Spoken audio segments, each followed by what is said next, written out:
SCP-662 is a small silver hand bell, 4 centimeters tall and 2 centimeters in circumference. The bell is missing its ringer. Within the inside of the bell, an inscription has been etched into the silver, reading, "Forever Mine, SJW."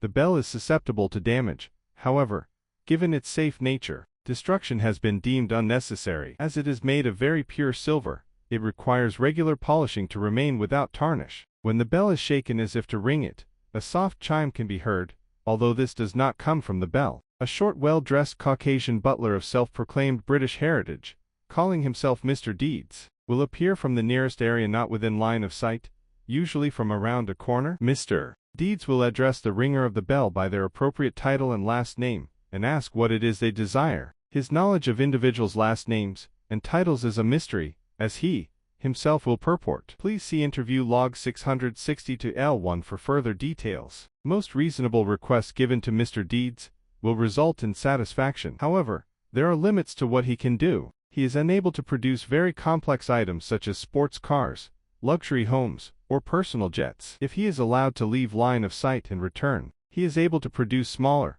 less complex items such as a ham sandwich, a glass of iced tea, or even more luxurious items like caviar or a brick of gold. A list of notable items the butler has thus far been able to provide to those who ring the bell may be found in Addendum 662-AE1. Mr. Deeds will also perform menial tasks, such as washing vehicles, preparing food, and cleaning bathrooms. If a request is deemed unreasonable or impossible by the butler, he will kindly tell the ringer so, and offer an alternative if one may be had. The butler is not immune to ill actions taken against him while in sight. He has been killed or injured in multiple tests, and will remain either dead or injured until he is out of sight. Upon return with the ring of the bell, all previous injuries will have vanished and he will be groomed and well dressed in his uniform and ready for the next order. A more detailed explanation of the jobs he can perform and the limits to which he may be put can be found in the aforementioned interview.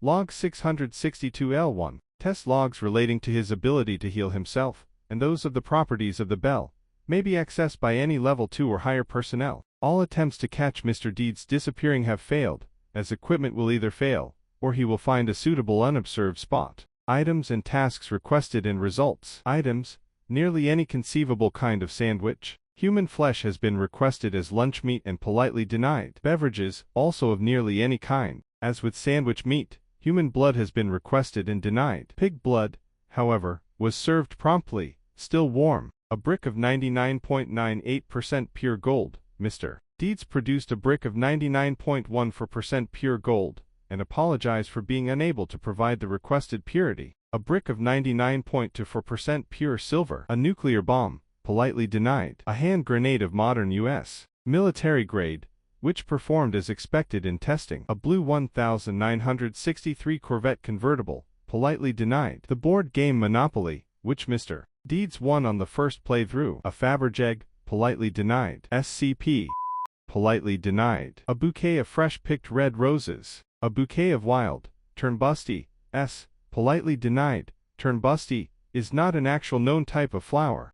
Tasks: cleaning of Dr. Mirth's car, performed to near perfection. Washing of dishes accumulated from a day's worth of meals from the cafeteria on level, performed to much higher standards than usual. Trimming of Dr. Mirth's hair, performed, but it turns out that Mr. Deeds is not in fact a very good barber. Washing of Dr. Mirth's laundry, performed, and the clothing found to fit better, in Dr. Mirth's estimation. Assassination of Osama bin Laden, politely denied.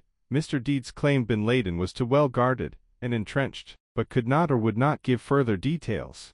Assassination of a D-class individual a room over, performed with vicious precision using a buck knife to the throat.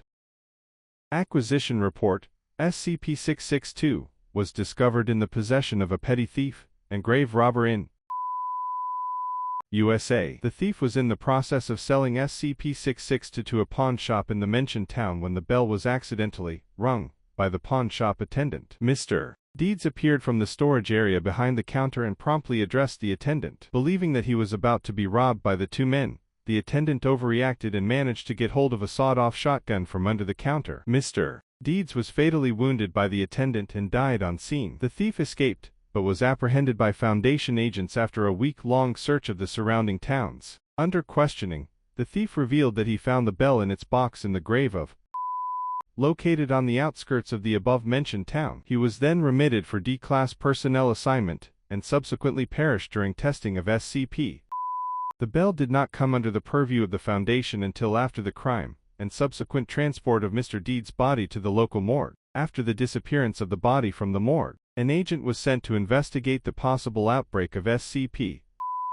or other unknown necrotic reinvigorating cause. Mr. Deeds reappeared in the case file item storage room of the local constabulary, after the bell was handled by Sergeant.